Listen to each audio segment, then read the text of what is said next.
warahmatullahi wabarakatuh.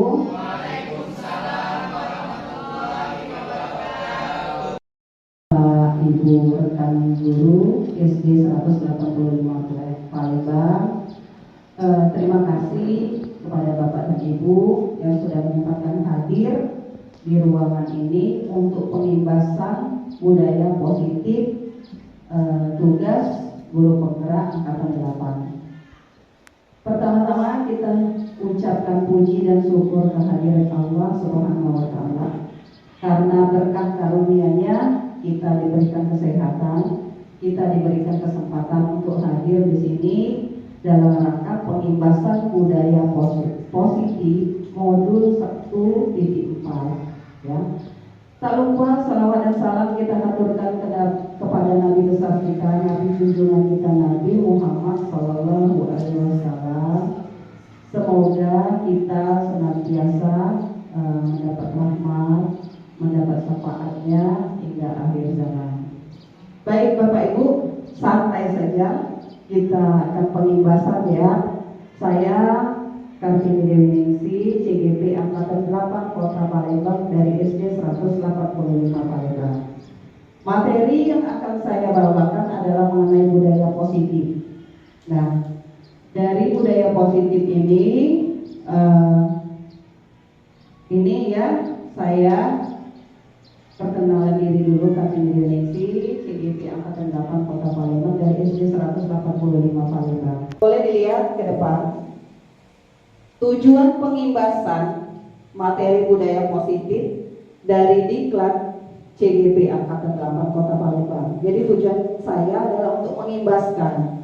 Kedua, mendemonstrasikan pemahaman rekam sejawat mengenai budaya positif di sekolah. Nanti boleh rekan-rekan kita demonstrasi ya mengenai pengimbasan saya.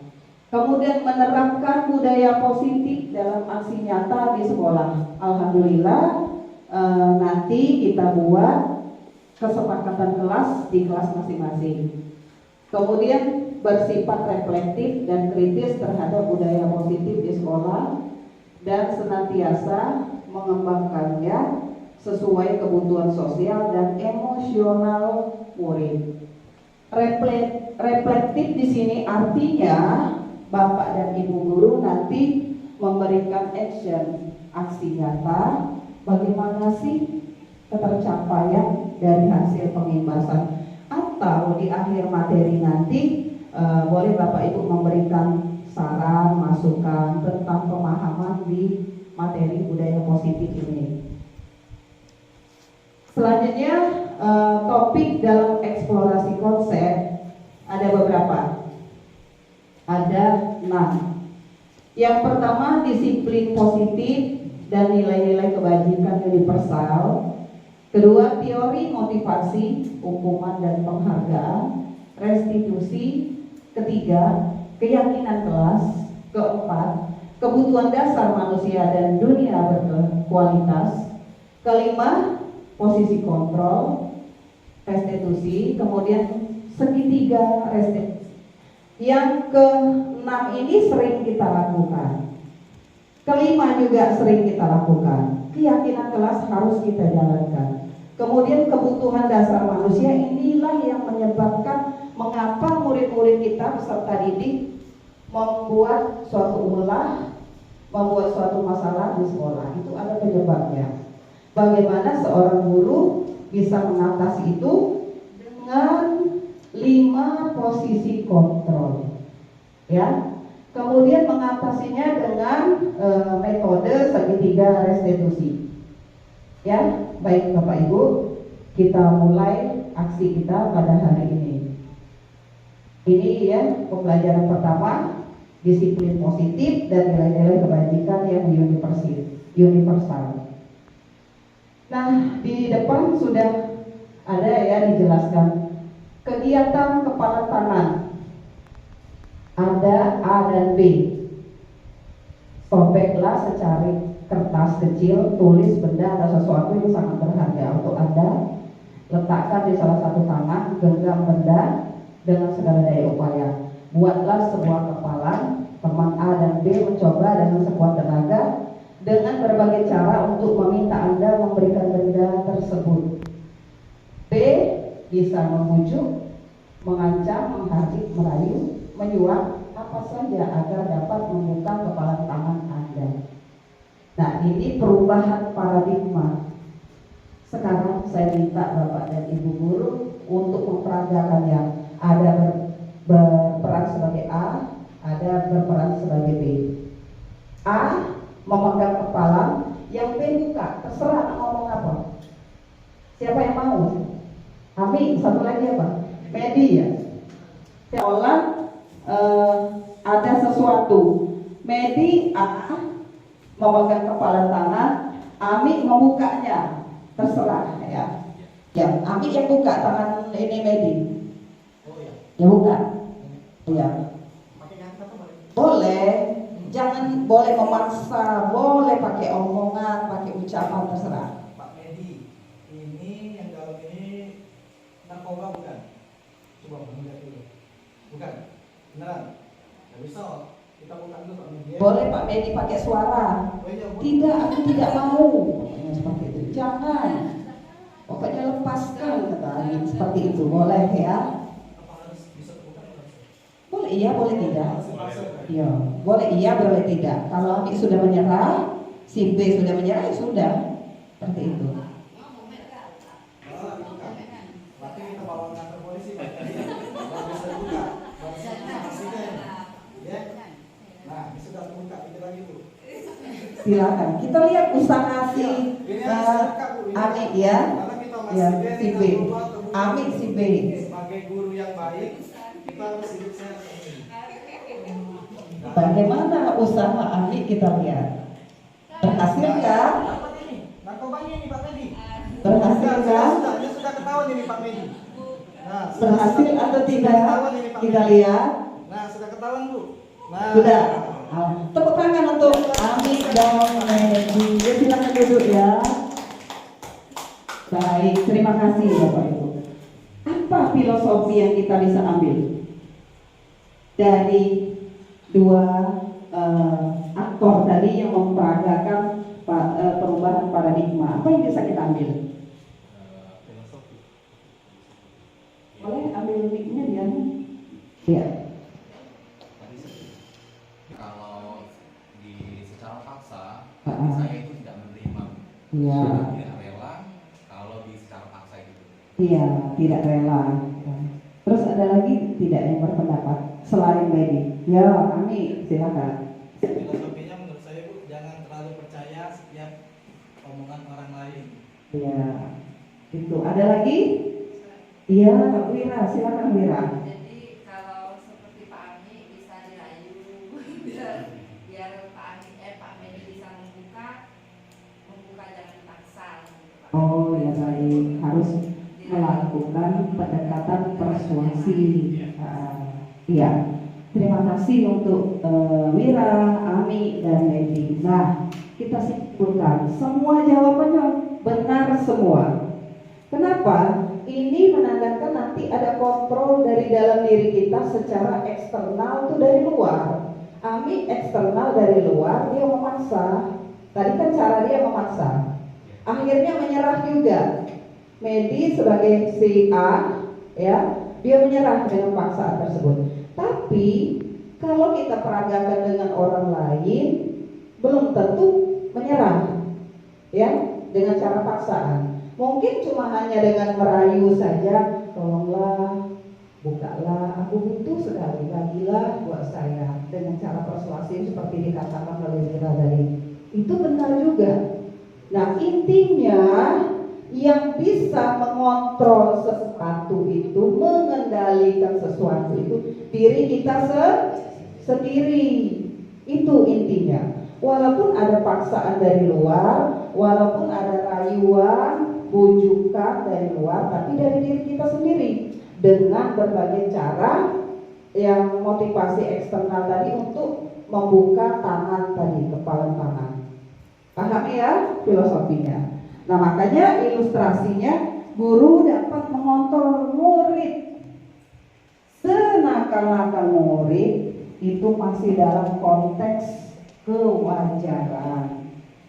Artinya kita sebagai pendidik bisa mengendalikan dia secara paksa, tapi tidak dengan kekerasan, dengan bujukan, dengan rayuan dan lain sebagainya, atau dengan peraturan, atau dengan keyakinan kelas, atau dengan kesepakatan kelas.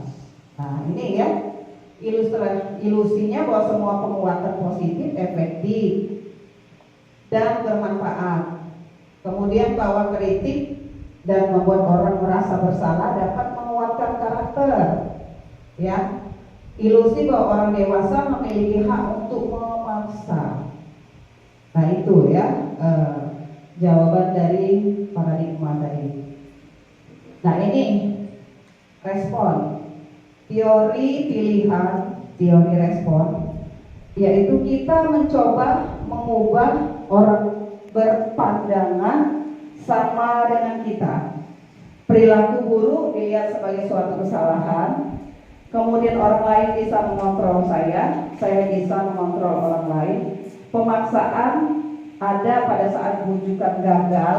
Nah, seperti yang dijelaskan oleh Ami tadi, dia sudah merayu seperti apa dengan baik-baik, tapi akhirnya tidak bisa dibuka juga, makanya dipaksa. Kemudian ini nilai kebajikan. Nilai kebajikan ini adalah sifat positif manusia yang merupakan tujuan mulia yang ingin dicapai setiap individu. Ya, setiap perilaku perbuatan memiliki tujuan. Dengan mengaitkan nilai kebajikan yang diyakini seseorang, maka motivasi dari dalam diri intrinsiknya akan terbangun. Ya, mengaitkan nilai kebajikan yang diyakini oleh seseorang, makanya nilai dari dalam diri intrinsiknya, motivasinya akan terbangun, tercurah, teraplikasi, sehingga menggerakkan motivasi dari dalam untuk dapat mencapai tujuan mulia yang diinginkan. Contoh nilai kebajikannya yang kita kenal dalam profil pelajar Pancasila. Urutannya pertama, beriman bertakwa. Nanti akan membentuk akhlak yang mulia. Kalau anak beriman bertakwa, terbentuk akhlak yang mulia. Mandiri, bernalar kritis, berkebinekaan global, gotong royong, kreatif. Apalagi nilai-nilai kebajikan itu selain dari profil pelajar Pancasila? Apa? Tanggung jawab, gotong royong, percaya diri, apalagi yang positif, semua hal-hal yang positif. Nah, itu harus dimunculkan dalam diri anak kita, nilai-nilai kebajikan universal. Ini bisa muncul dari dalam diri, dengan catatan kita sebagai pribadi punya rasa disiplin. Nah, bagaimana disiplin itu bisa muncul? Ya itu tadi, dengan kebiasaan. Ya, nilai disiplin itu muncul dengan kebiasaan. Nah, ini bisa keluar dengan budaya positif tadi, dengan disiplin bisa muncul. Ya, biasanya aksi nyata dari bapak dan ibu guru memberikan contoh pada anak didik. Itu ya salah satu contohnya. Kemudian sekarang masuk ke materi kedua, tanpa terasa sudah masuk ke motivasi, hukuman, penghargaan, dan restitusi. Kira-kira sebelum kita melanjutkan ini, apa yang dimaksud dengan hukuman atau penghargaan? Apa bedanya? Ada yang bisa apa? Hukuman atau penghargaan? Siapa yang bisa? Silakan Mira. Menurut pendapat saya itu kalau hukuman itu sesuatu yang dibanggakan diberikan apabila seseorang itu ada kesalahan. Ya. Kalau penghargaan itu jika seseorang itu ada apa namanya prestasi. Ya. Tadi Wira sudah berpendapat bahwa hukuman dilakukan jika seseorang melakukan kesalahan.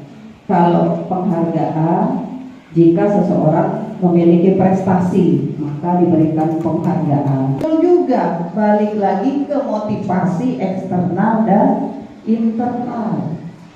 Muncul dari situ. Kok orang bisa dihukum, mendapatkan hukuman? Mengapa harus ada penghargaan? Apakah penghargaan itu baik? Kita lihat dari materinya. Ini ya. Menurut Ki Hajar Dewantara, merdeka itu artinya tidak hanya terlepas dari perintah, akan tetapi juga cakap buat memerintah diri sendiri. Lepas dari perintah, akan tetapi juga cakap buat memerintah diri sendiri. Ini memunculkan kesadaran supaya tidak terjadi hukuman, memunculkan kesadaran. Akhirnya akan mendapatkan penghargaan. Tapi kadang-kadang penghargaan juga salah dilakukan, ya, salah. Nanti anak yang mendapat penghargaan pasti emosionalnya akan berbeda, ya. Banyak contohnya. Jadi emosional seperti apa yang didapat? Ya, dia tergantung dengan penghargaan. Oh, misalnya kita belajar, saya kan bisa ini, saya berikan ini. Nanti dia hanya tergantung. Ada internal tadi. Kalau bisa anak tidak melakukan sesuatu, tidak melakukan kesalahan, ya, itu filosofinya. Nah, dihukum oleh penghargaan. Kita lihat ke depan bahwa penghargaan berlaku sama dengan hukuman. Dalam arti meminta atau membujuk seseorang melakukan sesuatu untuk memenuhi suatu tujuan tertentu dari orang yang meminta atau membujuk. Dorongannya eksternal dan akan ada faktor ketergantungan berapa dampak dari pemberian penghargaan. Yang pertama, pengaruh jangka pendek dan jangka panjang. Artinya kalau anak itu tergantung terus dengan penghargaan, ya kita sebagai guru nanti ketika kita tidak memberikan penghargaan, anak jadi semangatnya berkurang, motivasi dari dalam diri berkurang juga. Penghargaan menghukum, bagaimana itu? Penghargaan menghukum. Penghargaan menghukum. Ya, itu kadang-kadang kalau kita lihat di sini yang mana penghargaan, yang mana menghukum, ya. Jadi secara ini konotasinya negatif, bukan yang positif. Penghargaan mengurangi ketepatan. Ya, tujuan tadi memotivasikan dari dalam diri, bukan karena imbalan. Ya, dihukum juga karena ketakutan. Tujuan kita mengimbaskan budaya positif ini agar muncul kesadaran dari dalam diri murid. Penghargaan tidak efektif. Penghargaan bisa merusak hubungan. Contoh misalnya, anak kita diberikan ini penghargaan, kasih terus. Nanti yang lain, masa dia terus yang diberikan, aku tidak. Itu merusak hubungan antar mereka. Kapan penghargaan itu boleh dilakukan? Dengan murid, dengan siapapun, tapi secara keseluruhan. Bagus sekali nak, hari ini kamu semuanya aktif dan lain sebagainya. Nanti di modul berikutnya itu pembelajaran berdiferensiasi, artinya semua metode dimasukkan dalam satu rangkaian kegiatan. Jadi yang kinestetik, hobi bergerak muncul, yang di bidang akademik juga muncul, yang keahlian dia menggambar juga terpancar. Jadi penghargaan itu dilakukan secara menyeluruh tanpa memilih-milih satu atau beberapa orang. Nah ini ya, diberi pengakuan secara khusus, pribadi, konsisten, dan berproses. Selanjutnya perbedaan hukuman dan konsekuensi. Nah kita lihat ke depan. Ciri hukuman, sesuatu yang menyakitkan harus terjadi. Jadi kalau anak yang merasa dihukum, dia merasa rendah diri, merasa malu, merasa terkucil dan lain sebagainya. Konsekuensi, sesuatu yang harus terjadi. Misal, Kalau saya tidak mengerjakan tugas, konsekuensinya saya ketinggalan materi pelajaran. Kalau hukuman, kalau tidak mengerjakan tugas, disuruh ibu mencatat buku 10 halaman. Jadi bedanya seperti itu ya. Kemudian membuat anak sakit kalau hukuman. Ya memang tidak terlihat secara fisika, tapi mentalnya, apalagi kalau anak tersebut kita permalukan di depan kelas. Nah, itu ya. Konsekuensi membuat anak merasa tidak nyaman dalam jangka waktu pendek. Ini agak lebih baik dari hukuman konsekuensi. Tapi dia tetap tidak nyaman. Kemudian anak membenci kedisiplinan. Yang selanjutnya anak lebih menghargai kedisiplinan. Kemudian kalau hukuman terjadi paksaan. Kemudian konsekuensi, stimulus, dan tanggapan. Kemudian hukuman mendorong anak menyakiti diri sendiri. Konsekuensi mendorong anak agar mudah menyesuaikan diri. Konsep diri yang buruk, konsep diri yang baik. Kemudian di hukuman anak belajar untuk menyembunyikan kesalahan. Konsekuensi anak belajar untuk mematuhi peraturan. Marah, bersalah, dipermalukan, merasa tidak dihargai. Kalau konsekuensinya kehilangan hak, dibuat tidak nyaman, diasingkan untuk sementara. Itu konsep, itu perbedaannya. Nah, selanjutnya tindakan guru sekarang. Amati di depan. Ada beberapa kasus. Mencatat 1000 kali, ini tindakan guru nih. Bapak Ibu tinggal menjawab saja. Apakah yang pertama termasuk hukuman? Hukuman. Yang kedua, lari mengelilingi lapangan basket 2 kali karena terlambat hadir di sekolah, hukuman atau konsekuensi? Hukuman. Murid diminta untuk push up 15 kali karena tidak menggunakan masker, hukuman lagi. Menggantikan kertas tugas teman yang telah dicoret, konsekuensi. Membersihkan tumpahan air di meja karena tersenggol, konsekuensi. Kemudian murid disuruh untuk mengenakan sepatu seharian di sekolah karena tidak mengenakan sepatu hitam, hukuman mana? Kertas dan tumpahan air ya, 2. Nah kita lihat